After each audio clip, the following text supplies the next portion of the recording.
আপনি তান্ত্রিকের কাছে কেন গেলেন? আপনি বললেন, হুজুর আমার আর্থিক অবস্থা সমস্যা। ঠিক আছে, আমি আপনাকে স্যাক্রিফাইস করলাম। আপনি বললেন যে হুজুর আমি হাদিয়া বাকি রাখবো। আচ্ছা ঠিক আছে, বাকি রাখেন, সমস্যা নেই, তাও আপনার চিকিৎসা নেন। তারপরও কেন আপনি তান্ত্রিকের কাছে গেলেন? আপনার রুগী সুস্থ হওয়ার এত তাড়া, 12-13 বছরের মেয়ে জিনে আক্রান্ত, আপনি চাচ্ছেন একদিনই সব সব ঠিক করে ফেলতে, একদিনই সব কাটায় ফেলতে। তাহলে আমি যে আপনার স্যাক্রিফাইস করলাম, হাদিয়া কম নিলাম, সময় দিলাম, পরামর্শ এত কিছু বুঝাইলাম, আপনি এটার আমার কি মূল্য দিলেন? আপনি তান্ত্রিকের কাছে কেন গেলেন? আপনি কি বুঝতেছেন তান্ত্রিকের কাছে গেলে ভালো হবেন? ঠিক আছে, আলহামদুলিল্লাহ। আপনি যেহেতু এত আপনারা সাহায্য করার পরেও আপনার এই চিকিৎসা ভালো লাগলো না, হ্যাঁ এই চিকিৎসা ভালো, তান্ত্রিকের ভালো লাগছে, আলহামদুলিল্লাহ, আমার কোনো সমস্যা নেই। তবে দ্বিতীয়বার জীবনে আমার ফোন দিবেন না। আমি তো ফোন ধরবই না, এটা তো বাদ হিসাব। মেসেজ কিছু দিবেন না, আল্লাহর হস্তে কোনো দিবেন না।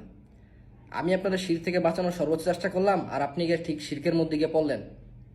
ঠিক আছে, আলহামদুলিল্লাহ। যেহেতু আপনি গেছেন, আপনার দরজা আমার জন্য টোটালি বন্ধ। আমার সেন্টারে আপনি কোনোদিন আসবেন না। আপনি অন্য আগে থেকে চিকিৎসা নিতে পারেন, আমি আপনাকে কোনো চিকিৎসা দিতে পারবো না।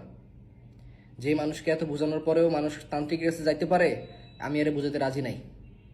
বুঝতে পারছেন? একদম সোজা সাপটা ভাষা আপনাকে বুঝিয়ে দিলাম। আপনি কখনো আমার ফোন দিয়েন না, আমার থেকে কোনো কিছু আশাও রাখেন না, কেমন? আসসালামু আলাইকুম। আপনি আরও বেশি বেশি তান্ত্রিকের কাছে যাবেন, কেমন?